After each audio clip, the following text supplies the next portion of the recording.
Et salut les tennis!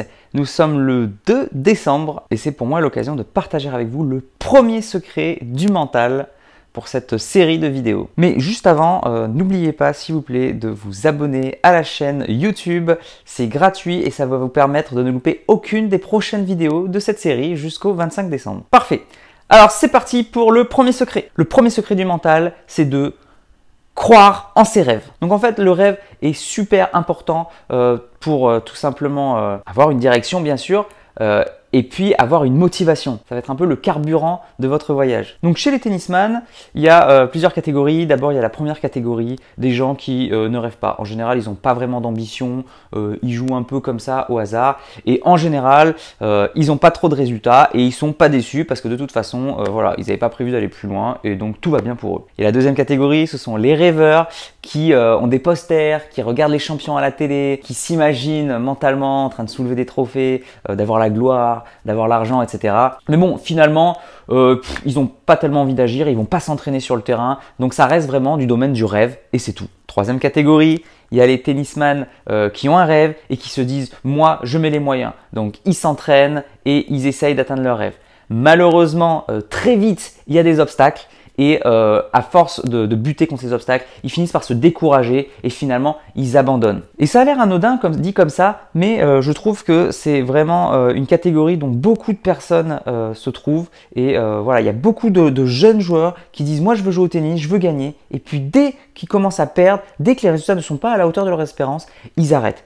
Et je trouve que c'est de pire en pire de nos jours. Je trouve que c'était pas comme ça avant. Par le passé, il y avait des obstacles. Et ben c'est pas grave. On restait au tennis, on continuait, on travaillait. De nos jours, les jeunes, ils viennent. S'ils gagnent, tant mieux. S'ils gagnent pas, ils arrêtent.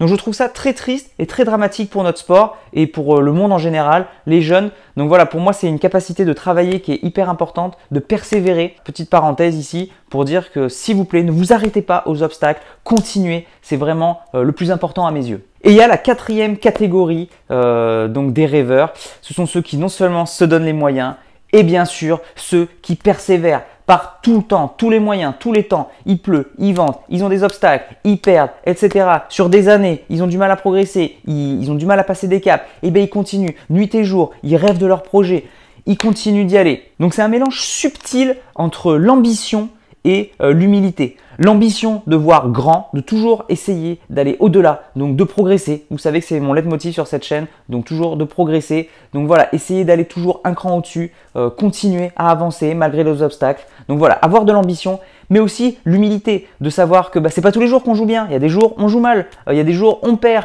il y a des jours c'est pas comme on voudrait. Il y a des jours où on est frustré, que ce soit sur le plan mental, ça peut être dur physiquement aussi. Il y a des jours où on est en forme, il y a des jours où on n'est pas en forme. Voilà, il y a des jours où on sent la balle, il y a des jours où on sent pas la balle. Voilà, donc l'humilité c'est ça, c'est de continuer à travailler, de continuer de persévérer malgré toutes ces difficultés qu'on ressent. Et la petite subtilité entre les deux, ambition, humilité, c'est ça qui va vous faire pousser et qui va vous faire continuer. Et cette catégorie, elle est très rare, bien sûr. Ce sont les champions qui sont à la télé, ce sont les champions de tous les jours, pas forcément atteindre un haut niveau, ceux qui atteignent le niveau maximal ou qui atteignent leur rêve, tout simplement. Et ben voilà, donc ce sont eux souvent qu'on voit dans les stades ou qui sont épanouis ou qui soulèvent une coupe du Grand Chelem ou qui sont dans le Big Three depuis maintenant 15 ans. Si vous avez un rêve, faites partie de la quatrième catégorie et donnez-vous à fond. Si vous atteignez votre rêve, votre rêve deviendra le rêve de millions d'autres personnes. Allez, petite citation pour finir ce chapitre.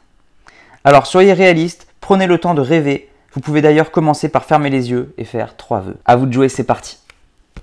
Merci d'avoir regardé cette vidéo. Pour ceux que le livre s'intéresse, j'ai mis le lien en dessous de la vidéo pour pouvoir le consulter sur Amazon. Moi, je vous dis à demain pour le prochain secret sur le mental. Et en attendant, n'oubliez pas, allez jouer au tennis, faites des vœux, progressez et surtout, faites-vous plaisir.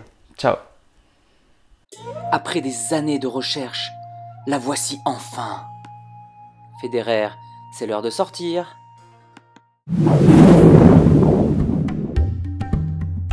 Tu es le génie du tennis, que puis-je pour toi? Waouh! Pour commencer, je voudrais une raquette magique. C'est comme si c'était fait.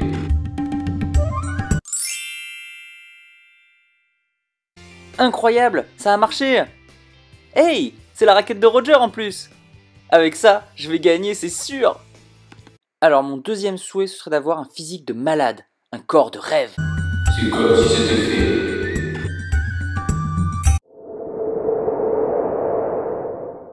Waouh, c'est énorme! Ah pardon, waouh, c'est énorme! Toutes les filles veulent être avec moi. Tous les hommes veulent être moi. Alors mon troisième et dernier souhait serait de gagner des grands tournois. C'est comme si c'était fait.